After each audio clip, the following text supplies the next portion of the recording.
Shalom teman-teman, beberapa hari saya nggak bisa menjumpai teman-teman di udara nih karena kesibukan. Tapi hari ini saya Priscilla kembali menjumpai teman-teman melalui perenungan hari ini. Perenungan hari ini kerendahan hati, Mika 6 ayat 8.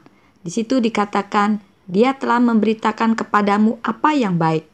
Hai manusia, dan apakah yang Yahweh cari daripadamu selain untuk melakukan keadilan dan mencintai kemurahan dan untuk berjalan dengan rendah hati bersama Elohimmu. Nah teman-teman, apa sih yang dituntut atau dicari Bapa Yahweh dari kita?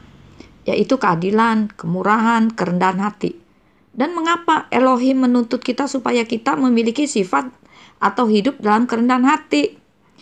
Karena Bapa Yahweh rendah hati dan telah ditunjukkan melalui putranya Yeshua HaMashiach lewat kehadirannya di bumi sampai pada kematiannya di atas kayu salib. Yang pertama, Tuhan Yeshua memberikan teladan untuk hidup di dalam kerendahan hati. Kerendahan hati Tuhan Yeshua dinyatakan dalam sikap bahwa dia menjadi sama dengan manusia. Filipi 2 ayat 7. Padahal dia kan Tuhan, tapi dia mau menjadi sama dengan ciptaannya. Itu yang pertama. Sekarang yang kedua, Yeshua menjadi hamba. Matius 20 ayat 28. Melayani bukan dilayani. Yang ketiga, ketaatan pada orang tuanya. Lukas 2 ayat 51. Dan yang keempat, ia membasuh kaki murid-muridnya.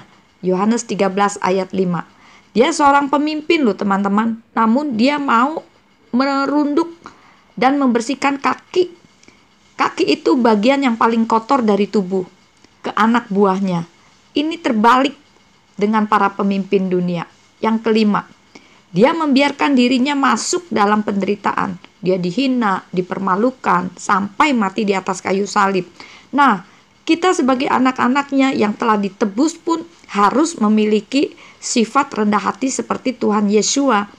Orang yang memiliki sifat rendah hati akan mewarisi negeri, akan dibimbing oleh Tuhan dan diajarkan jalan-jalannya, dianugerahi kasih karunia, mendahului kehormatan.